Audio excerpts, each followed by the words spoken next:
নমস্কার। এডুচার্চার পক্ষ থেকে সকলকে অনেক অনেক শুভেচ্ছা। আমরা জানি যে দীর্ঘদিন ধরে প্রাথমিক স্কুল বন্ধ রয়েছে। নবম, দশম, একাদশ, দ্বাদশ চালু হলেও নতুন করে করোনার ভ্যারিয়েন্ট ওমিক্রনের জেরে তাও বন্ধ হতে চলেছে এবং সেই ক্লাসগুলো নতুন করে চালু হবে অনলাইনে এবং তা টিভিতেও দেখানো হবে। কিন্তু প্রাথমিক স্কুল সেই যে বন্ধ হয়ে রয়েছে, সেই পড়ুয়ারা এখনও পর্যন্ত স্কুলের মুখ দেখতে পাচ্ছে না।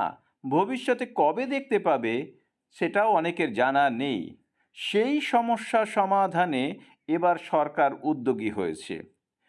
পাড়ায় শিক্ষালয়, এই পাড়ায় শিক্ষালয় যে নতুন প্রকল্প গ্রহণ করা হয়েছে পশ্চিমবঙ্গ সরকারের পক্ষ থেকে, সেখানে কিন্তু এই প্রাথমিকের পড়ুয়াদের স্কুলে না যেতে পারার যে দুঃখ, সেই দুঃখটা কিন্তু মিটতে চলেছে। তার একটি কারণ হচ্ছে যে সে পাড়ায় পাড়ায় যেখানে খোলা জায়গা আছে, সেই খোলা জায়গাতে কিন্তু স্কুল নেওয়া হবে। এবং স্কুল নেবেন কারা? না, প্রাথমিক শিক্ষকেরা। এটি কিন্তু আপার প্রাইমারি পর্যন্তই। প্রাথমিক বলতে আমরা প্রাইমারি এবং আপার প্রাইমারি উভয়ই বুঝি।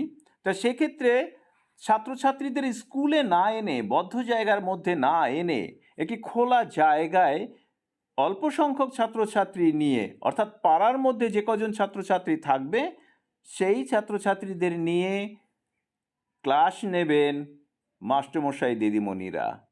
সেখানে প্রাথমিক স্কুলের যেমন আছে তেমনি এমএসকের টিচাররাও থাকবেন।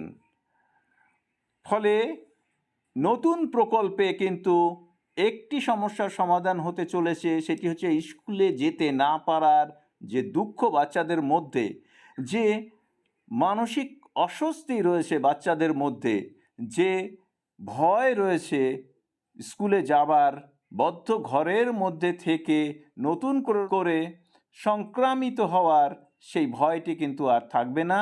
এবং মাস্টারমশাইরাও তারা কিন্তু ক্লাস নেবেন সেই ছাত্রছাত্রীদের, সেই যেন খেলাধুলার ছলেই আবার নতুন করে স্কুল শুরু হতে চলেছে।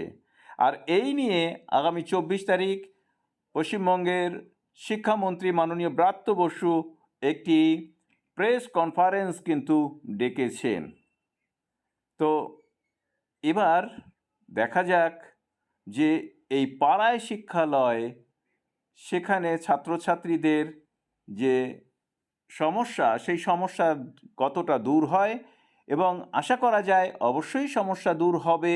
এবং ছাত্রছাত্রীদের মধ্যে যে এটা স্কুলে যেতে না পারার জন্য যে মানসিক অবসাদের যে নানা ঘটনা আমাদের সামনে উঠে আসে, সেটিও হয়তো থাকবে না। সকলকে ধন্যবাদ জানিয়ে শেষ করছি। ভালো থাকবেন, সুস্থ থাকবেন।